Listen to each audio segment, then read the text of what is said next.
Terima kasih Bapak Gembala hebat bersama Ibu Gembala dan semua tim pelayanan dari Victory Community yang memberi kesempatan hari ini saya boleh ada di antara saudara semua termasuk mengikuti di rumah, di Zoom, Instagram, Facebook. Terpujilah Tuhan, kita boleh belajar bersama-sama.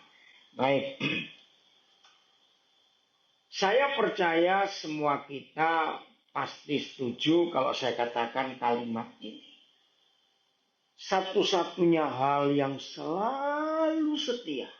Hal ya, saya bukan bilang pribadi. Kalau pribadi semua kita tahu. Satu-satunya hal yang selalu setia mengikuti kita di hidup ini. Siapa? Ayo, siapa?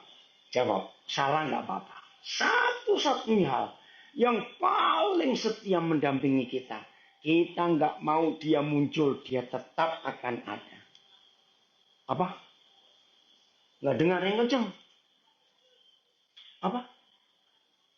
Yang keras. Saya ini pakai headset jadi nggak dengar. Apa? Yang Roh Kudus? Bukan. Perubahan. Itu dia. Masalah. Betul tidak? Masalah itu satu-satunya hal yang paling setia. Loh kok guyu dikandani kok? Loh betul tidak? Setia sekali dia. Kalau pribadi ya kita semua tahu itu pasti Tuhan Yesus. Tapi ini hal. Saya tanya lagi. Sejak kapan kita kenal dia? Kalau nggak bisa jawab sombong saya berarti nggak pernah punya masalah. Sejak kapan kita kenal masalah? Sejak lahir salah, sebelum lahir. Begitu seorang ibu sadar ada sesuatu di tubuhnya, ada kita di perutnya. Detik pertama pembuahan terjadi dari benih papa kita membuai sel telur mama kita. Saudara, sejak saat itu masalah ini ada sampai kita mati nanti. Kok nggak percaya dibilang? Lu ya atau tidak? Nah, bayangkan. Kalau kita murid disertai dosen yang hebat. Kok gue Pak Gembala ini? Ya, kalau kita ini murid disertai guru yang begitu setia. Namanya dosen kita itu masalah. Seharusnya makin tua usia kita, kita makin apa? Makin pinter. Betul? Pinter. Berjalan bersama dia, kita makin ekspor menghadapi dia. Maka itu tidak ada seorang ibu yang mengandung itu rileks, santai, enteng, tidak ada. 9 bulan 10 hari itu. Dokter sehebat apa seorang ahli kandungan. Bidan yang terkenal apapun juga. Tidak akan pernah menganggap enteng menghadapi ibu yang hamil. Betul atau salah? 9 bulan 10 hari kurang lebih beda-beda waktunya selesai. Lahirlah kita. Nah, waktu proses kelahiran itu, masalah itu terhebat terjadi antara kita dan mama kita. Betul atau tidak? Hebat. Begitu dengar, nah inilah bukti. Kenapa semua bayi yang lahir harus menangis? Kalau dokter berkata supaya paru-parunya hidup dan memompa. Kalau jantung sudah berdetak sejak hari pertama, detik pertama kita jadi manusia hebat sekali. Tahun 83, itu pertama kali saya dengar istilah USG. Itu waktu saya ada di Jerman. Di Indonesia belum ada itu ultrasonografi. Nah, ini teman saya pendeta, dia asal dari daerah Tanah Abang, Jakarta, tapi sudah pindah ke Jerman sejak lama. Nah, istrinya hamil anak pertama. Waktu saya nginep di rumah mereka di kota Keulen. Nah, hari itu kandungannya baru usia 8 minggu, 2 bulan. Begitu mereka pulang, mereka itu bawa kaset. Ya dulu belum ada CD. Ayo kemudian kita dengerin kaset. Saya pikir kaset apa? Saya nggak tanya. Ketika diputar di tape-nya, itu suaranya kayak mesin pabrik. Ini kayak suara pesawat. Loh kamu itu beli rekaman apa? Lagu nggak ada lagunya. Saudara, saya menangis ketika diberitahu ini rekaman detak jantung anak kami. Saya kan bingung, anak yang mana? Oh istri baru hamil 2 bulan saya tahu. Yang ini. Hah? Saudara dengar? Loh, bayi 8 minggu sudah bisa direkam detak jantungnya. Bayangkan. Segede-gedenya badan manusia. Tahu ukuran jantungnya? Nggak lebih dari telapak tangan loh. Nah ini bayi 2 minggu, saya tuh langsung mikir. Sebentar, 2 minggu. Karena mereka lihat saya betul-betul surprise, panik, ingin tahu. Betul kok, Den. Dan bayinya sudah diukur karena USG waktu itu sudah ada. Kurang dari 2 senti. Coba merem. Kalau itu saya nangis. Kalau bayinya kurang dari 2 senti. Nah jantungnya seberapa?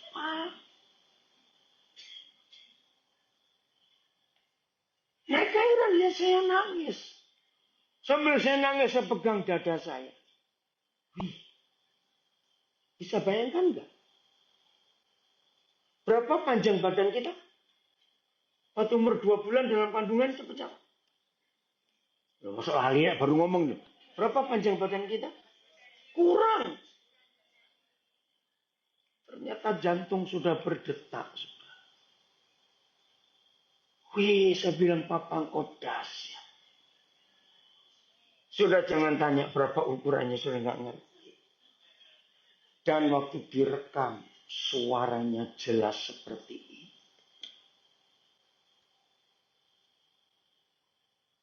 Inilah hebatnya papa kita. Jadi satu-satunya mesin yang tidak pernah ganti oli adalah jantung. Oh nggak ada yang amin. Betul? Maka itu kalau jantung ngomel pada kita, capek aku, istirahat 2 detik. Masalah besar di hidup kita. Ya betul tidak cuma 2 detik saja. Masalah besar. Jadi kalau masing-masing kita ingat usia kita sekarang. Mesin ini tidak berhenti. Luar biasa. Maka itu kalau ada di antara kita yang susah mengucap syukur. Pegang dadamu. Masih bunyi puji Tuhan. Loh kok enggak amin kan? Itu bahan untuk kita mengucap syukur. Kalau saudara masih belum bisa mengucap syukur, ketika sadar jantung masih berdetak, beban berat luar biasa. Ada alasan kedua untuk bersyukur. Maaf saya ngomongnya agak jorok. Begitu kita bisa kentut, ucapkan syukur. Itu anugerah yang luar biasa. Mau nggak percaya juga? Amin. Karena kalau kita nggak bisa kentut, berarti metabolisme tubuh kita ada masalah. Ya? Jadi ketika nggak punya duit sudah 2 bulan, nggak usah takut nggak makan. Yang penting nafsu makan masih ada. Nggak amin lagi. Ya toh, karena banyak orang punya duit nggak punya nafsu makan. Ayo kalau suruh milih lo ya. Ya kalau suruh milih nggak milih dua-duanya. Cuma kalau disuruh milih, mana lebih baik punya uang tapi nggak punya nafsu makan atau nggak punya uang tapi punya nafsu makan. Coba mikir. Saya suruh milih jangan bilang nggak enak dua-dua. Memang betul. Loh saya tanya lagi. Jadi lebih enak mana? Nggak punya uang tapi nggak punya nafsu makan, nggak punya uang tapi punya nafsu makan. Cepat. Jujur semua. Tuhan memberkati orang jujur. Maka itu uang bukan masalah. Betul? Loh, saya tanya, betul? Oke, saya mau buktikan lagi. Siapa percaya tidak punya uang itu sebuah masalah? Betul atau salah kalimat ini? Jawab loh. Nggak punya uang itu masalah atau bukan? Manusia hidup loh, jawab. Masalah. Salah. Kalau saudara berkata orang tidak punya uang itu masalah. Artinya saudara berkata orang banyak uang nggak punya masalah. Ini salah atau betul? Banyak uang nggak punya masalah. Salah atau betul? Cepat jawaban. Nah, kenapa tadi bilang nggak punya uang masalah? Karena orang yang punya uang banyak juga masalahnya banyak. Loh, saya ajak mikir aja jawaban. Berarti yang salah bukan uangnya, hatinya. Ya, awas goblok lagi ini. Maaf. Jadi jangan berkata nggak punya uang masalah. Nggak benar. Karena kalau saudara berkata nggak punya uang masalah, berarti orang kaya nggak punya masalah. Padahal, ayo jujur, lebih banyak masalah yang punya uang banyak atau yang nggak punya uang? Nah, maka itu sering-sering nggak punya uang, nggak banyak masalah. Itu kan begitu artinya. Saya mau buktikan 3 hal nggak punya uang itu nggak banyak masalah. 1, hemat. Lu nggak percaya kan? Orang hemat itu hampir nggak punya masalah loh. Cuma senyum, melihat kiri kanan, orang belanja, oh iya. Kan enak. Betul? Loh saya tanya, kok betul tidak? Ya wes guyo, gak apa-apa, gratis kok. Nomor 2, orang nggak punya uang, itu makannya pasti irit sekali. Dan orang yang makan irit jauh lebih sehat daripada yang geragas. Kok nggak amin? Saya lagi. Orang yang makannya hemat-hemat, cuma rebusan. Itu jauh lebih sehat daripada orang yang geragas. Kok nggak berani amin? Betul, 90% dunia kedokteran memberitahu. Penyebab penyakit pada tubuh kita karena mulut ini. Betul? Jadi hal kedua, bisa bersyukur kalau nggak punya uang. Loh, gak wani bersyukur. Sebab hidup pasti lebih sehat karena sering puasa. Betul? Nomor 3, kalau orang sering nggak punya uang, itu sulit berbuat dosa. Loh, gak percaya dikandani. Karena semua dosa itu pasti bayar. Loh, gak percaya. Kita lihat situs porno, bayar gak internetnya? Yang duduk saya mbahmu kok internetnya. Maaf saya ngomong ini. Maka itu saudara, bagaimanapun juga. Lebih indah hidup sering gak punya uang. Terus yang berikutnya, gak bisa kemana-mana. Kan lebih sehat gak bisa kemana-mana. Di rumah saja. Setuju tidak? Yang kelima, orang yang sering gak punya uang itu sudah mirip Yesus. Karena di Alkitab tertulis bahwa Yesus itu sering gak punya uang. Maka waktu dia bayar pajak rumah ibadah, dia harus mancing ikan dulu. Jadi yang punya banyak uang, belum tentu engkau mirip Yesus. Mau marah? Silakan, saya gak apa-apa. Serius, maka itu suami istri yang langganan bertengkar. Kok gak enak dengernya. Tapi ada nggak suami istri langganan bertengkar? Kalau saya nggak pakai kata langganan, ada nggak suami istri hobinya bertengkar? Jawaban, ada nggak? 90% karena duit, kedua masalah tempat tidur. Dan itu saja. Pertengkaran suami istri. Hari ini kita akan belajar soal mengucap syukur. Nah, kembali tentang masalah. Ternyata satu-satunya hal yang sangat setia dalam hidup kita adalah masalah. Suami istri nggak mungkin barengan terus kemana-mana. Betul? Loh, saya tanya, iya atau tidak? Supaya makin nyantol, saya bilang. Nggak mungkin dong suami istri berak bareng. Maaf, saya ngomong. Loh, saya tanya kok. Nggak lucu. Ngapain? Tapi waktu kita BAB, masalah tetap ada di situ bersama kita. Usir dia. Pergi. Loh. Kita ngusir masalah, dia pergi? Enggak. Bentak dia, maki-maki dia. Cuma mesem.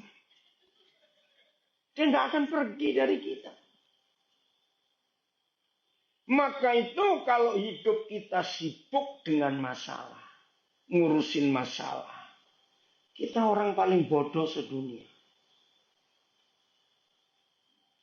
Dengar, masalah itu perlu diselesaikan atau tidak? Jawab, tidak. Masalah itu hanya perlu dihadapi.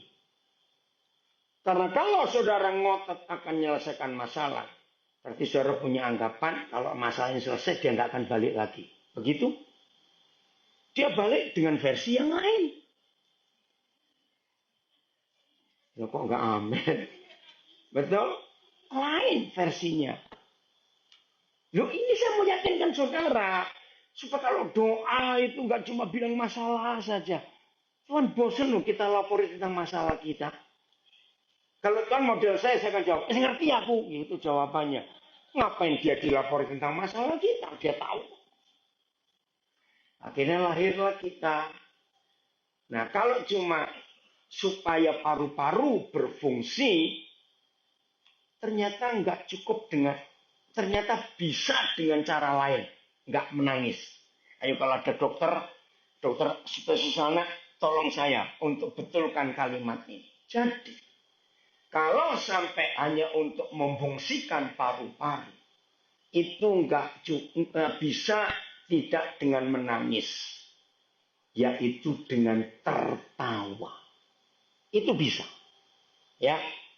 Tanya dokter, soal nggak percaya, ya. Seorang lain nggak percaya saya karena saya bukan dokter kok, nggak apa-apa. Tapi tanya. Lalu saya mikir, lah kenapa? Kalau memang bisa dengan tertawa, bayi lahir, maka paru-paru bisa berfungsi. Kenapa tuh nggak buat semua waktu kita lahir tertawa? Saya tanya, dokternya jadi apa, bidannya jadi apa, begitu nolong kelahiran. Lu dapat jawaban.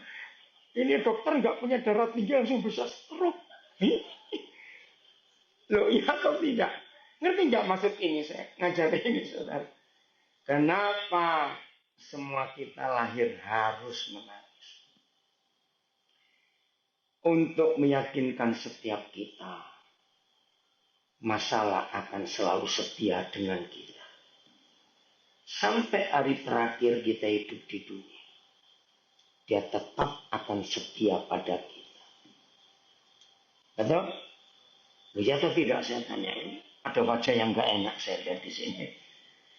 Maka itu suami istri, kalau ada masalah di hidup kita, ini yang kita mau pelajari, senyum.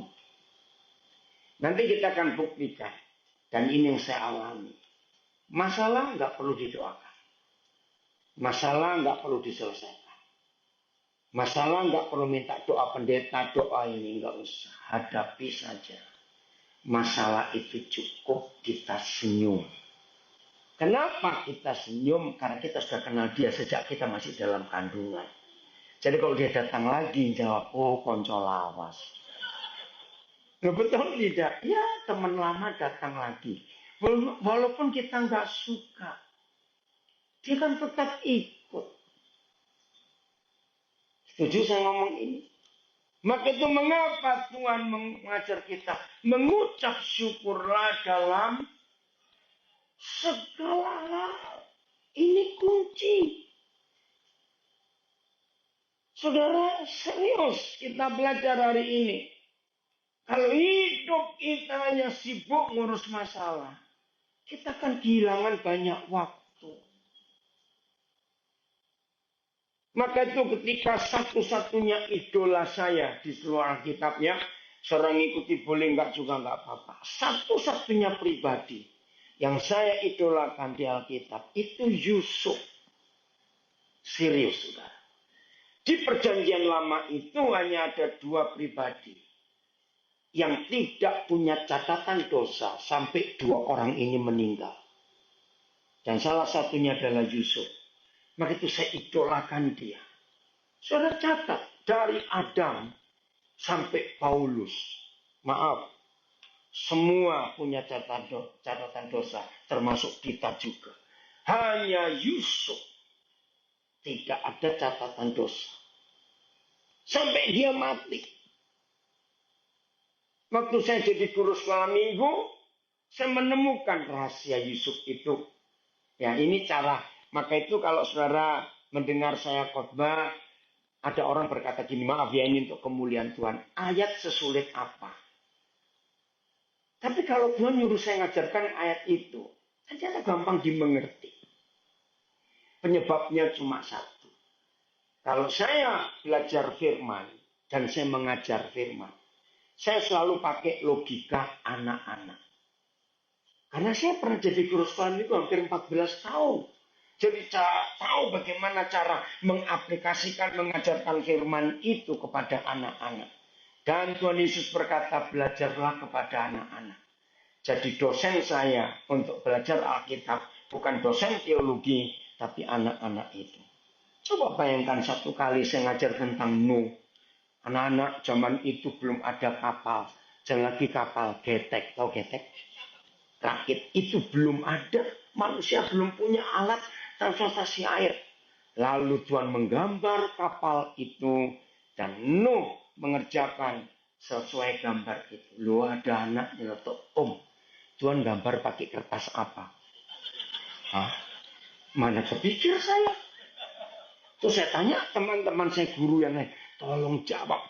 Jadi kalau saya hari Minggu ngajar sekolah Minggu, lalu dosen saya memberi pertanyaan, buat saya itu ujian saya. Kalau hari itu saya nggak bisa jawab, saya bilang tunggu minggu depan Om jawab. Jadi 6 hari itu saya belajar, ini bagaimana? Nah saya tanya teman-teman saya, tolong saya ini minggu depan saya ujian. Dosen saya bilang, Tuhan gambar pakai kertas apa? Kapalnya Nuh itu loh. Malah saya disalahkan. Maka itu hati-hati ngomong dengan anak-anak. Mereka itu kritis. Aduh, malah salah. Karena saya harus persiapan ujian untuk jawab minggu depan. Saya mendesak Roh Kudus, tolong saya. Karena Roh Kudus itu guru yang hebat. Menurut Yohanes 14 ayat 26. Dia akan mengajar kamu tentang segala sesuatu. Serius, saudara. Sudah Jumat ini. Besok Sabtu belum ketemu jawaban. Gimana kurang sehari. Sabtu sore saya dapat jawaban. Ketika saya merenungkan Yohanes 8, ada tulisan Yesus melukis di tanah. Wih, begitu saya dapat ayat itu. Terima kasih Tuhan, besok saya lulus ujian ini. Pakai kertas apa? Ternyata nggak kertas, gambar di tanah. Loh, kok nggak percaya juga? Jangan coba cari jawaban ujian dari dosen kecil-kecil itu lewat buku lain. Harus lewat Alkitab, karena mereka kritis. Akhirnya minggu saya masuk kelas. Anak-anak, ayo kita baca Yohanes 8. Ayat 3 kok nggak salah.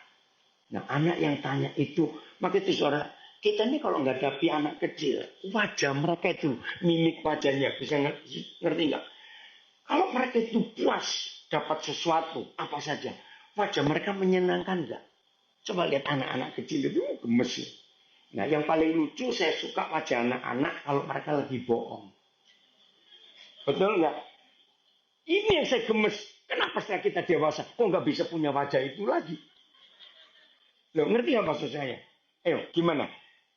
Enggak kok, enggak. Tapi wajahnya bilang apa? Nah itu loh. Saya tuh coba praktek, kok nggak bisa saya. Maka itu melihat wajah anak-anak itu luar biasa. Senang, gemesin gitu loh. Kenapa wajah orang dewasa nggak bisa gitu? Kalau kita sudah terlalu banyak politik. Betul? Maka itu kepura-puraan kita luar biasa. Satu kali lagi. Saya ngajar tentang Musa. Bagaimana ribetnya Musa membawa 4 juta orang Israel. Kalau saudara ingin tahu kan 4 juta dari mana?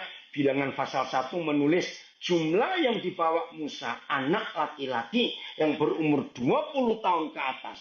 Itu jumlahnya 630.000 sekian. Bayangkan kalau jumlah anak laki-laki umur 20-an, setengah juta lebih, orang tuanya berapa, adik-adiknya berapa. Jadi kira-kira 4 juta. Wah, saya cerita betapa ribetnya mereka. Ngatur Musa sampai stres. Ada satu anak aja. Tuhan punya malaikat berapa? Ada 4 juta enggak Om? Kan nggak nyambung sebetulnya. Oh, lebih. Kenapa kamu tanya? Om, daripada ribet-ribet gitu. Kenapa Tuhan nggak minta satu malaikat gendong satu orang Israel? Kan nyampe. Luar biasa. Ini di sekolah teologi manapun nggak ada pikiran kayak begini. Betul juga ini anak. Loh ya atau tidak? Coba saudara percaya nggak? Kalau kau nyuruh malaikat satu gendong satu, kan nyampe. Ngapain harus 40 tahun putar-putar? Karena anak-anak itu, udah banyak lagi yang saya nggak bisa cerita. Maka itu kalau saya ngajar sampai hari ini, saya nggak mau pakai logika teolog. Kalau pendeta ngajar pakai logika teologi, yang mendengar itu pasti alisnya gandeng, dahinya mengkerut. Kenapa? Kenapa? Cepetan jawab. Bingung, mikir, ini kok apa ini orang ini? Tapi kalau pakai logika anak-anak, firman itu gampang dimengerti. Amin. Jangan belajar teologi, makin bingung. Dengar, ya sudah lanjutin. Serius. Loh, kencang sekali tertawa ini. Oh, jangan-jangan teologi juga itu orang. Loh serius saudara. Orang yang khotbah pakai ilmu teologi sulit bergerak. Karena ada homiletiknya, ada patokannya, ada polanya, ada patternnya. Begitu dia keluar, susah. Nah, Roh Kudus nggak begitu. Ini salah satu alasan, jangan diikuti. Saya nggak nyuruh suara. Ini salah satu alasan saya. Saya kalau khotbah nggak bisa pakai PowerPoint. Bingung sendiri, ini gambar yang mana? Terus tadi ngomong apa? Nah, ada anak-anak saya yang pinter-pinter. Pak, saya buatin PowerPoint. Buat ini, Bapak nggak bisa pakai. Karena saya nggak bisa gerak. Roh Kudus akan menuntun saya untuk mengajar. Dan itu luar biasa. Kembali lagi. Lahirlah kita, tertawa atau nangis. Artinya, nah masalah mulai ketemu. Selesai masalah, selahir. Loh jawab, selesai masalah. Umur sebulan, pasti ada masalah. 2 bulan terus. Happy birthday to you, umur setahun. Masalah selesai? Enggak. Ulang tahun kedua, umur 5 tahun, masalah baru muncul, masuk TK. Loh, betul tidak? Lulus SD umur 7 tahun. Lulus TK umur 7 tahun. Masalah selesai? Lulus selesai nggak cepat jawab. Tidak. Lulus SMP masalah selesai? Lulus SMA? S1 cepetan jawab aja. Enggak. Betul. Anak dilahirkan, mama doa tuh Tuhan supaya sehat sampai dewasa. Sudah dewasa Tuhan tolong beri jodoh. Menikah, aduh punya mantu, masalah lagi dulu. Kenapa ada menikah dulu? Yang nyuruh siapa? Loh, betul enggak? Cucu lahir, masalah lagi. Punya besan, masalah lagi. Loh, saya ngomong kok nggak percaya. Maka itu jangan sibuk dengan masalah, biarin. Kalau dia datang sambut, ayo duduk, lu mau apa? Amin. Wah, hidup seperti itu. Tenang. Lambungmu nggak bermasalah. Amin. Tekanan darah nggak enggak normal. Betul?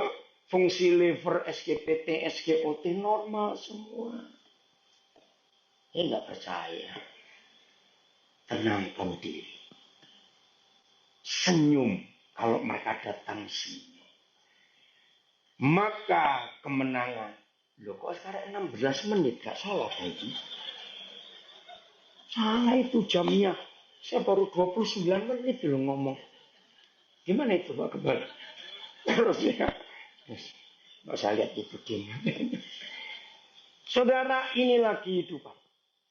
Kembali pada Yusuf. Saya cari rahasianya. Kenapa ini orang gak punya catatan dosa sampai dia mati? Saya banyak dosa, saya banyak salah. Saya pengen seperti Yusuf. Ternyata ketemu jawabannya. Senjata setan itu cuma dua. Nah kalau senjata setan cuma dua, seharusnya kita yang dimusuh setan gampang menang atau gampang kalah? Jawaban, gampang menang atau gampang kalah atau gampang menang? Kenapa gampang menang? Karena kita sudah tahu senjatanya. Senjatanya cuma dua. Apa itu? Lihat hidup Yusuf. Satu, penderitaan. Pertama, Yusuf dibuat menderita oleh setan. Tiba-tiba setan merasuki 10 kakak Yusuf. Untuk cemburu iri hati kepada adiknya ini. Lalu Yusuf difitnah oleh kakak-kakaknya. Dengan kejahatan yang keji sekali. Mereka 10 pulang dari pengembalaan, bawa jubah Yusuf yang sudah dirobek-robek dan dicelupkan di dalam darah salah satu domba bapaknya disembelih. Yusuf mati, dimakan binatang buas. Kami menemukan jubahnya ini. Ingat ya kisah itu, Yakub menangis. Ternyata Yusuf dibuang ke dalam sumur. Sadis sekali. Nah, di dalam sumur itu, setan ngupil. Gak ada ayat ini, tapi percaya ini guru selama minggu. Setan ngupil. Ngomel Yusuf, ngomel. Sumpah kata-katamu. Ternyata di sumur itu Yusuf mainan air kecek, orang Jawa bilang. Wih, setan marah. Kok anak ini gak ngomel, gak nyumpah-nyumpai kakaknya. Lalu setan rapat. Kita apakan lagi anak ini? Kirim penderitaan lebih berat. Maka dikirimlah senjata kedua yang seperti senjata pertama lebih berat. Ruben dirasuk oleh si setan. Aduh, kasihan adik kita. Kita angkat saja. Kita jual ke Mesir jadi budak. Usul Ruben disetujui oleh ke-9 adiknya. Yusuf diangkat. Dan anak ini luar biasa. Tidak berontak. Dijual ke Mesir. Dia diam. Maka kejadian 39 ayat 1. Yusuf dijual ke Mesir sebagai budak. Potifar. Itu eselon 2. Pejabat kerajaan Mesir membeli dia. Di rumah Potifar sebagai budak.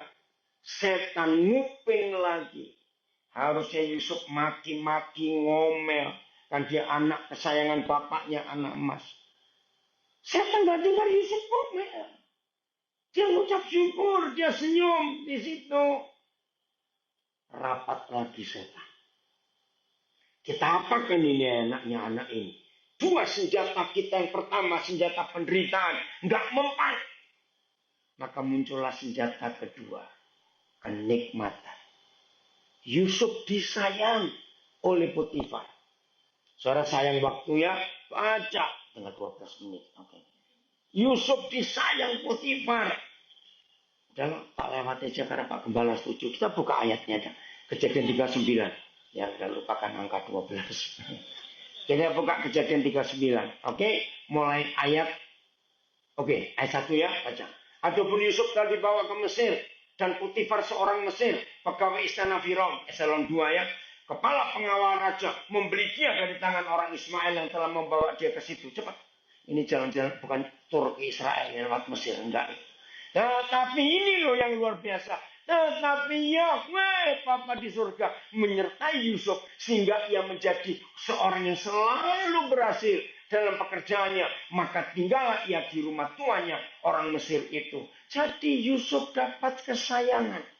Senjata kedua ditembakkan ke Yusuf. Kenikmatan. Budak boleh tinggal di rumah. Ayat 3, cepat. Ayat 3. Setelah dilihat oleh tuannya bahwa Yusuf disertai Yahweh. Nah, saya ingin berkata pada semua karyawan. Serendah apapun posisi saudara. Sekecil apapun gaji saudara. Sekejam apapun majikan bos saudara. Dengar firman ini. Kalau saudara disertai Tuhan. maka orang jahat pun akan melihat Tuhan menyertai saudara. Ini luar biasa. Potifar itu bukan orang percaya, orang Mesir, tapi bisa melihat Papa menyertai Yusuf. Seperti ini yang Tuhan buat atas hidup kita semua yang disertai Tuhan. Orang melihat, enggak ada yang ngamin. Walaupun bukan orang percaya, bahwa Yahweh membuat berhasil berapa hal? Berapa hal?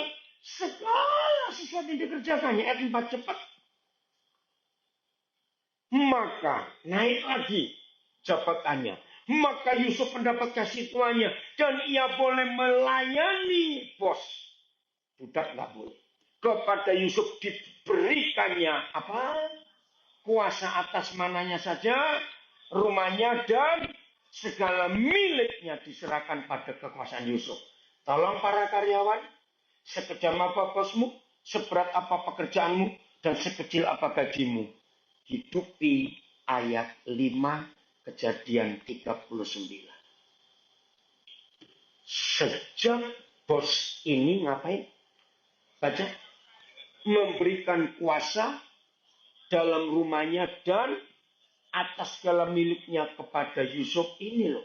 Baca yang kencang. 1, 2, 3. Yahweh memberkati rumah orang Mesir itu karena sebut namamu. Siapapun bosmu, berapa kecil pun gajimu, seberat apapun kerjaanmu, diam di situ untuk jadi berkat. Ini dahsyat. Karena saudara, perusahaan itu maju. Walaupun bosmu sadis. Tapi jangan yang Kristen sadis, ya, awas kamu. Setuju? Ini bukan orang percaya. Sehingga, baca. Berkat Yahweh ada segala miliknya. Baik yang di rumah maupun yang di ladang. Nah, senjata kenikmatan ini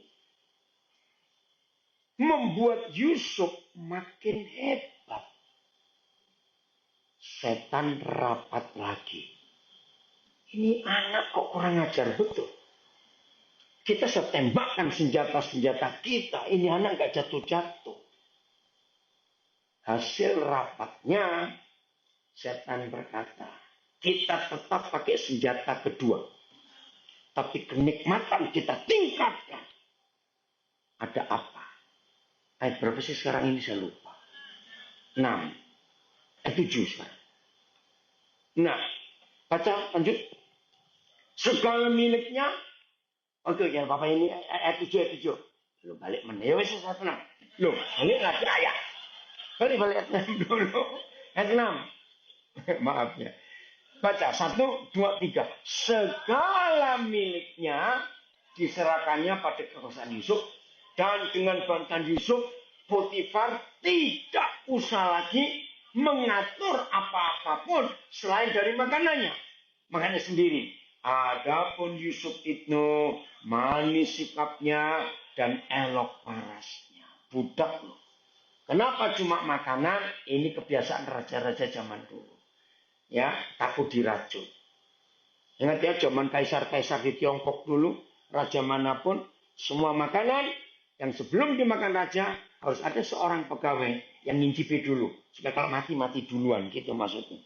Nah, makanannya nggak serahkan, tapi yang lain. Masalah mulai muncul. Senjata kenikmatan dinaikkan tingkatnya. Lihat ayat 7. Selang beberapa waktu, istri tuanya memandang Yusuf dengan birahi. Lalu katanya, marilah tidur dengan aku. Wih, kenikmatan yang berikut. Nah, di sini saya belajar. Untung Yusuf bukan orang Indonesia. Nah, Pak Heran bukan mendengar ini. Ini kalau nggak sekolah minggu saya nggak ketemu rahasia ini. Kenapa? Maaf ya. Orang Indonesia itu kan punya kesaktian. Namanya aji-aji mumpung. Mumpung ini mumpung. Dengar dulu. Istri pejabat eselon 2. Kalau ASN Indonesia, orang Indonesia, pasti bilang, mumpung. Kan aku nggak berdosa Tuhan. Yang mau dia kok. Ya cepat mikir kok kita orang Indonesia begitu enggak. Nah saya tanya, kalau Yusuf setuju dengan istri pejabat ini, nasibnya berubah atau tidak? Jawaban cepat, pura-pura. Jadi kita semuanya, loh berubah atau tidak? Pasti berubah. Tapi anak ini luar biasa. Dia menolak ajakan itu. Ayat 10. Ayat 10 langsung. Walaupun, ini loh, baca. Walaupun dari hari ke hari perempuan itu membujuk Yusuf. Tetapi Yusuf tidak mendengarkan bujukannya. Itu untuk tidur di sisinya dan bersetubuh dengan dia. Senjata kenikmatan dikirim luar biasa. Saudara, lihat ayat 11. Pada suatu hari masuklah Yusuf ke dalam rumah untuk melakukan pekerjaannya. Karena memang tugasnya. Dan bagaimana suasana rumah? Sedang seisi rumah itu seorang pun tidak ada. Lagi sekali. Banyak kesempatan yang setan buat untuk kita bisa jatuh. Betul atau salah? Banyak. Lihat. Hancurnya banyak negara di dunia. Kalau nggak uang, ya seks. Ayat 12. Lalu perempuan itu memegang baju Yusuf dan berkata, marilah tidur dengan aku, mumpung gak ada orang Yusuf. Tetapi Yusuf bagaimana?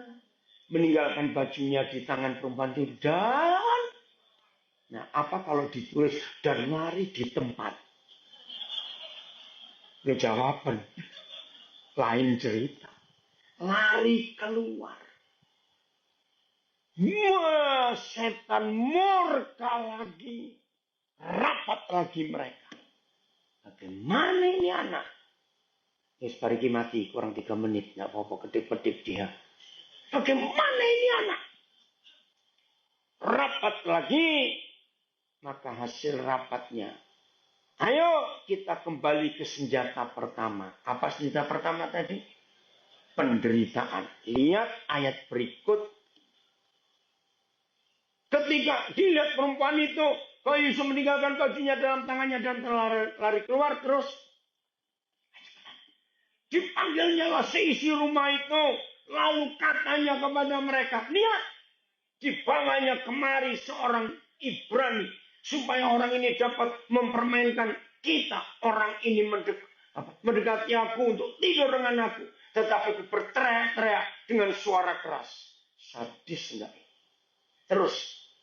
Berapa bu? 15. Dan ketika didengarnya bahwa aku berteriak sekeras-kerasnya, ditinggalkannya lah bajunya padaku, lalu ia lari keluar. Terbukti sudah. Betul. Barang bukti ada di tangan. Habis Yusuf. Lihat ayat berikut 18. 18 16 lagi? 16. Juga ditaruhnya baju Yusuf itu di sisinya sampai Potifar pulang. Terus perkataan itu juga yang diceritakan perempuan itu kepada Potifar. Katanya begini, lanjut. Ayo, lanjut. Tetapi, oke lanjut lagi, masa 19 sekarang. Baru saja didengar oleh tuannya perkataan yang diceritakan istrinya kepadanya. Begini, begitulah aku diperlakukan oleh hambamu itu. Maka bangkitlah amarahnya. Wajar, suaminya marah karena istrinya dipermainkan. Terus, lalu Yusuf ditangkap oleh tuannya dan dimasukkan ke dalam penjara, tempat tahanan tanah raja dikurung. Demikianlah Yusuf dipenjarakan di sana. Saudara baca banyak terjemahan. Ada yang menuliskan dia divonis seumur hidup tanpa diadili dan tidak punya hak untuk membela. Habis nggak? Dijawab habis nggak? Tidak. Sama bilang habis. Justru di penderitaan ini Dia tinggal satu langkah saja sampai ke visi yang dia terima dari Tuhan. Ini luar biasa. Tapi ini loh, sama seperti ayat 2 tadi. Ayat 2 bilang apa? Coba lihat ayat 2 dulu, baru kita lihat ke ayat 21. Tetapi Yahweh ngapain? Nah, diperbudakan loh. Sekarang lihat ayat 21. Hal yang sama terjadi. Tetapi Yahweh menjadi Yusuf dan melimpahkan kasih setianya kepadanya dan membuat Yusuf kesayangan bagi sipir penjara itu. Hebat nggak Tuhan ini? Jadi senjata kedua ditembakkan. Penderitaan lebih jahat lagi. Nah ini kembali ke anak kudus kami. Yusuf bisa berpikir begini enggak? Marah. Tuhan, kalau tahu hasilnya aku taat kepadamu. Tidak berbuat zina. Engkau tidak bela aku. Dan aku harus masuk penjara. Seumur hidup aku nggak bisa apa-apa. Bisa nggak Yusuf berpikir, maaf ini saya. Lebih baik waktu itu aku berzina. Aku selamat. Jawab. Itu kita. Bagaimana penjara Yusuf? Pasal 41 ayat 14. Kejadian, cepetan.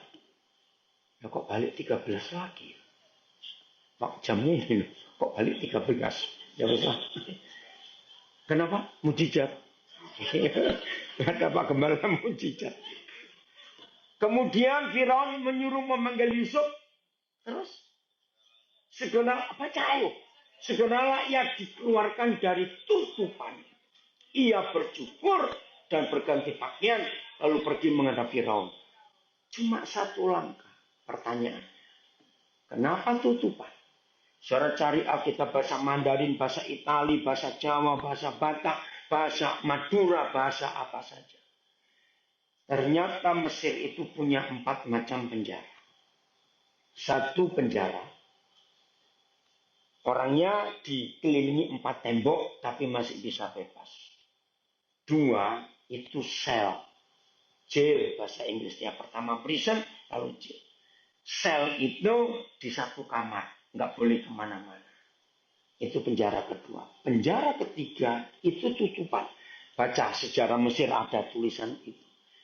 Tutupan ini kalau istilah sekarang sel tikus istilah orang sekarang. Tapi tutupan di zaman Yusuf itu ruang bawah tanah. Bentuknya sumur. Nah narapidananya hanya bisa berdiri. Jongkok aja nggak bisa. Apalagi duduk. Bayangkan. Dan tidak ada cahaya matahari. Tutupan. Penjara keempat itu buangan. Nah kalau saudara ingat Musa cucu Firaun kena yang keempat dibuang. Jadi opanya yaitu Firaun nggak sampai hati mau menjarakan cucunya di 3 penjara itu. Nah ini saya cuma tanya, kalau saudara milih yang mana? Jangan bilang nggak milih KB, nggak saya cuma tanya. Kira-kira milih yang mana dari 4 ini? Kalau saya milih yang dibuang saja, untung-untungan, kuat atau tidak? Loh, saudara milih yang mana? Saya tanya. Oh podo KB gitu. Puji Tuhan kita senasib. Ya udah. Yang paling tidak enak ya yang ini. Saya coba merenung. Terus gimana posisinya?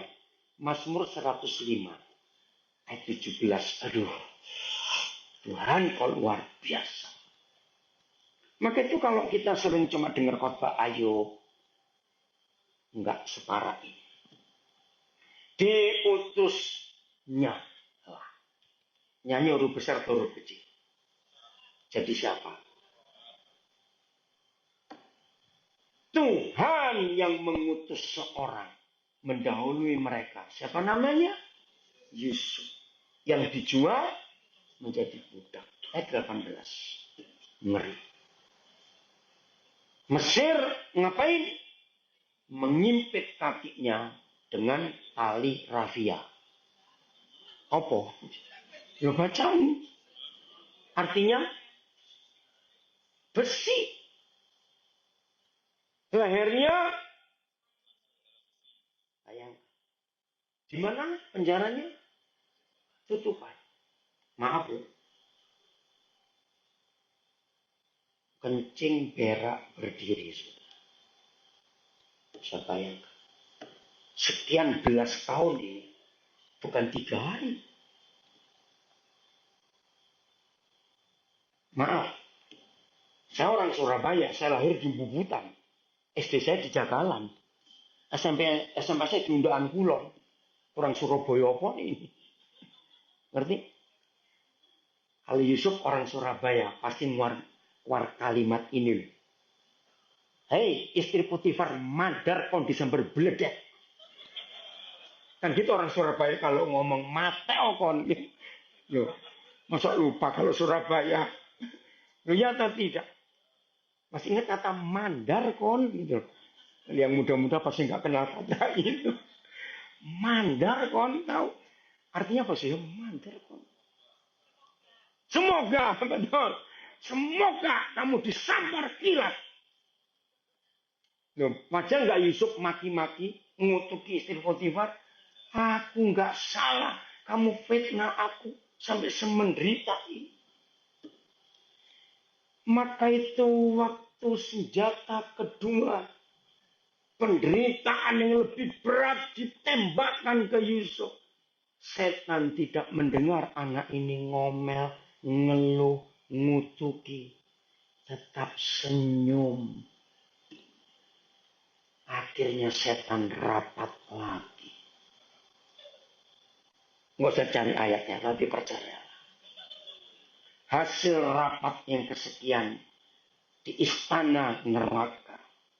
Setan berkata, Sob, mulai sekarang sesuka-sukamu. Senjata kami sudah habis. Ngerti nggak istilah ini? Jadi setan nggak bisa lagi. Maka itu begitu Yusuf dikeluarkan dari tutupan. Harus apa tadi? 2 hal itu loh. Cukur dan ganti baju. Kenapa ya? Nah, bukan cuma bau. Monyet lebih cakep dari Yusuf. Lo bayangkan, di penjara nggak ada matahari. Pak, betapa jenggotnya, rambutnya, baunya. Detik itu juga. Bukan besok. Nggak pakai screening, nggak pakai tes, nggak pakai apa-apa. Langsung Yusuf diangkat jadi raja. Amin. Lihat kejadian 41 ayat 37. Maka itu saudara, hari ini jangan ngurusi masalah. Nggak bisa diurusi, dia akan terus datang. Dia apakan masalah tadi? Apa? Nggak dengar. Disenyumin, betul, pintar semua. Begitu datang, hehehe, welcome. Kan saya kenal. Usul itu dipandang baik oleh Firaun dan oleh semua pegawainya. Masih ingat usulnya? Saya nggak ada waktu ya. Dan 6 menit lagi. Usul harus begini raja. Kita harus punya lumbung. Kita harus begini. Ayat 38, cepetan. Lalu berkatalah Firaun kepada para pegawainya, mungkinkah kita mendapat orang seperti ini, seorang yang penuh dengan roh Tuhan? Padahal ini orang raja kafir loh, kok bisa kenal Roh Kudus? Hebat, kalau Roh Kudus bekerja di hidup kita. Lanjut. Kata Firaun kepada Yusuf, nah, baru keluar penjara nggak Yusuf? Salah, tutupan kok penjara, ya. Baru cukur, baru ganti pakaian. Oleh karena Tuhan mengakui loh. Oleh karena Tuhan telah memberitahukan semuanya ini kepadamu. Tidaklah ada orang yang demikian berakal budi dan bijaksana seperti engkau Yusuf. Terus engkaulah menjadi kuasa atas istanaku. Dan kepada perintahmu seluruh rakyatku akan taat. Hanya takhta inilah kelebihanku daripadamu. Saya suka lihat ayat ini. Kira-kira Yusuf bisa membuat 10 takhtanya Firaun enggak? Loh, bisa enggak? Bisa. Cuma kursi aja kau bisa membuat. Itu hebatnya Yusuf. Terus, ayat 41. Selanjutnya Firaun berkata kepada Yusuf, dengan ini aku melantik engkau menjadi kuasa atas seluruh tanah Mesir. Saya tanya, Berapa jam yang lalu dia dari tutupan. Betul? Baru berapa jam yang lalu.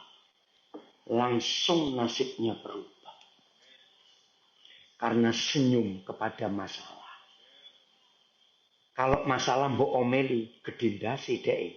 Itu orang Surabaya bilang. Tahu gedindasi, besar kepala dia. Mazmur 105 ayat 19. Ini loh hasilnya ketaatan itu. Mazmur 105:19. Ayo baca sama-sama. 1, 2, 3 sampai saat firman-Nya sudah genap dan janji Yahweh membenarkan. Jadi bukan pengacara ini, pengacara itu. Bukan jenderal ini, bukan jenderal itu. Bukan pejabat ini, pejabat itu yang membela. Tunggu sampai saat firman-Nya genap. Dan janjinya membenarkan kita. Bahasa Inggrisnya bagus. Till what he foretold came to pass. Sampai apa yang Tuhan katakan terjadi. Till the word of the Lord proved him true. Sampai firman itu membuktikan bahwa Yusuf itu benar tidak bersalah. Meninggalkan tahun 2023. Jangan bawa masalah tahun ini. Amin. Sebab tahun 2024 lebih banyak lagi. Loh kok nggak percaya. Jadi berikan tempat sebesar-besarnya untuk masalah 2024. Puji Tuhan, saudara tertawa semua. Berarti setan akan gemetar kalau saudara tertawa dengan masalah. Amin. Cuma tepuk tangan. Wah, luar biasa. Sediakan ember-ember besar, karung-karung besar, tempat-tempat besar untuk masalah. Lolali amin. Telat. Sebab makin besar masalahnya, makin besar kemuliaannya. Amin. Ini loh firman yang luar biasa. Biar firman itu membuktikan kita ini tidak bersalah. Jangan cari pembelaan manusia. Tunggu pembelaannya. Harus saya tambah dikit lagi ayatnya. Kejadian 45. Ini hebat sekali yang terakhir. Sejanji yang terakhir. Kan gak ada kebaikan lagi. Selain ini perlu sore itu ya. Oke. Lanjut. Oke. Puji Tuhan. Kejadian 45 cepetan. Ayat 1. Nah, ini kali kedua Yusuf ketemu kakak-kakaknya. Masih ingat ya?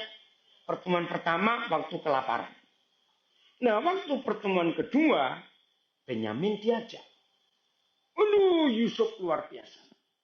Ketika itu Yusuf tidak tahan, tidak dapat menahan hatinya lagi di depan semua orang yang berdiri di dekatnya.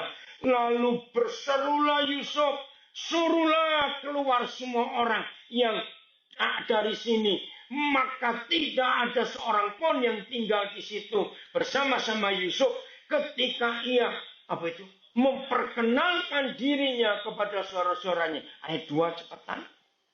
Setelah itu menangislah Yusuf keras-keras sehingga kedengaran kepada orang Mesir dan kepada seisi istana Firaun.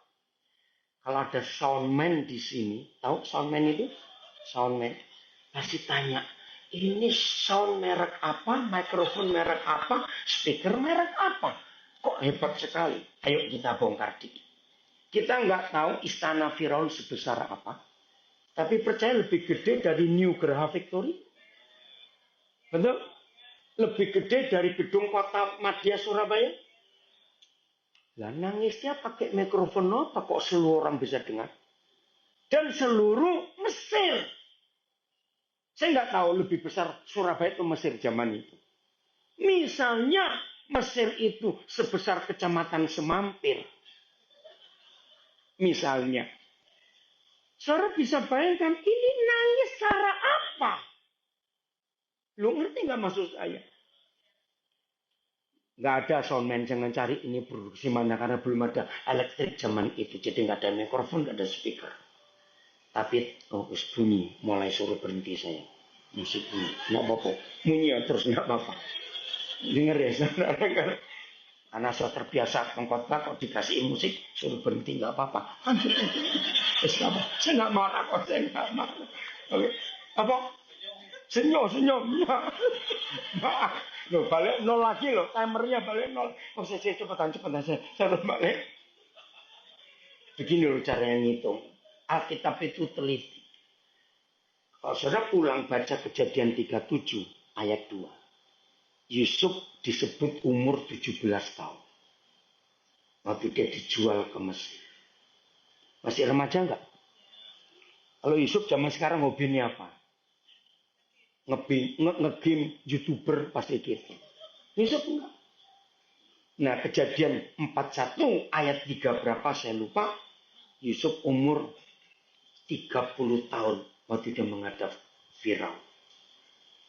Berarti berapa tahun? Itu penderitaannya. 13 tahun. Nah, Kejadian 45. Coba kita baca lanjut. Ayat 3. Dan Yusuf berkata kepada suara-suaranya, akulah Yusuf. Masih hidup gak apa-apa? Aduh. Kalau baca ini ya. Wih, masih hidup gak apa-apa. Ya, tapi suara-suaranya baca. Gak dapat menjawabnya. Sebab mereka takut dan gemetar menghadapi dia. Ayo kalau kita Ruben, Simeon, siapa lagi ya, Yehuda, siapa Lewi, pasti ngomong gini. Kalau orang Surabaya, matek saiki. Nggak betul, matek saiki. Loh ya atau tidak? Kenapa? Karena balas dendam.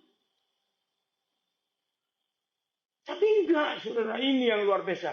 Ayat 4 atau 3, 4. Kata Yusuf kepada saudara-saudaranya, marilah dekat-dekat. Ada benci? Ada dendam? Sakit hati? Menyesal? Kecewa? Maka itu setan rapat terakhir. Sup, senjata kamu sudah habis. Terserah kamu sekarang. Maka itu sampai Yusuf mati gak diganggu lagi. Karena gak mempan. Maka mendekatlah mereka, katanya lagi. Diulang lagi. Akulah Yusuf. Saudaramu yang kamu jual ke Mesir. Sebab Yusuf melihat di wajah mereka. Masa iya? Kok gak mati nih anak? Terus, ayat 5.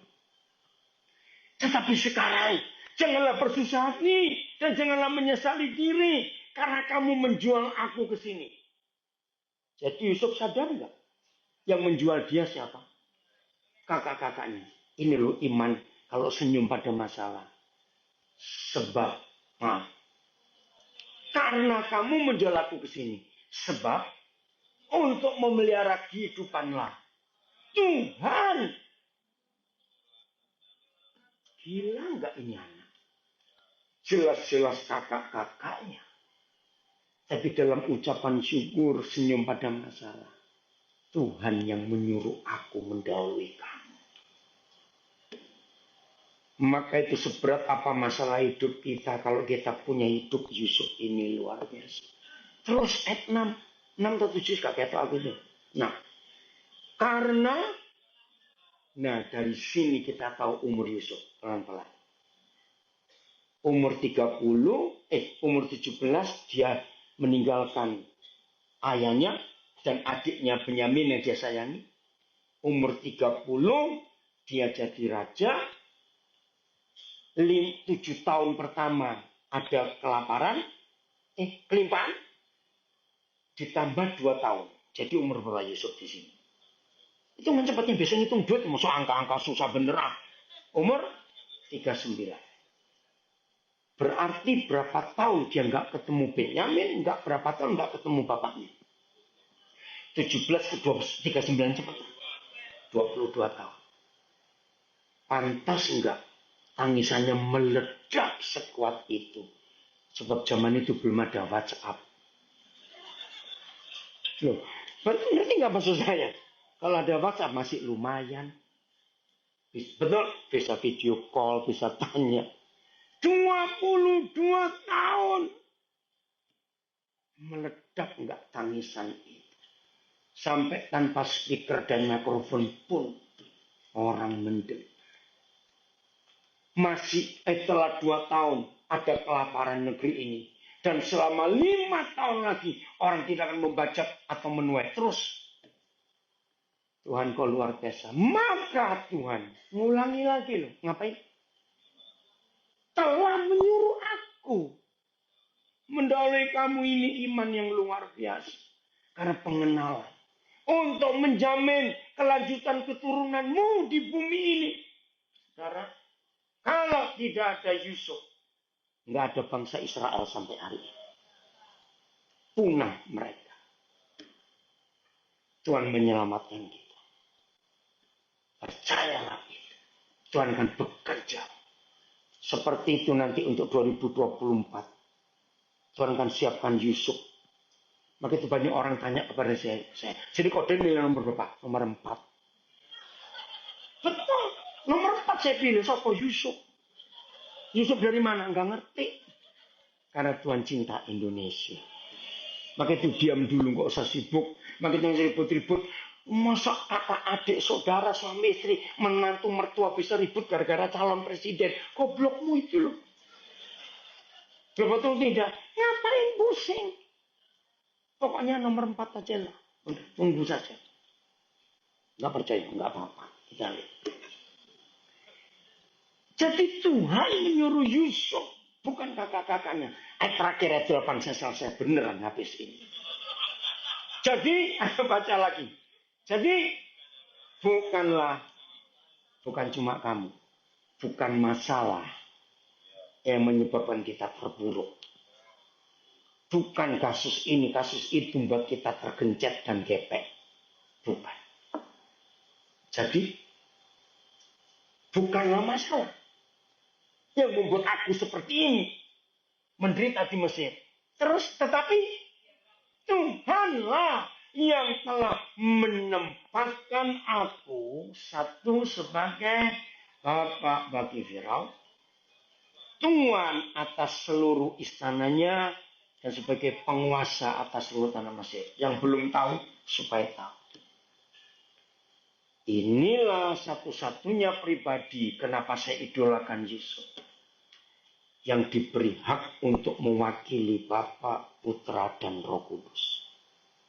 Tidak ada pribadi lain di seluruh Alkitab selain Yusuf. Kok bisa? Yusuf jadi papanya Firaun.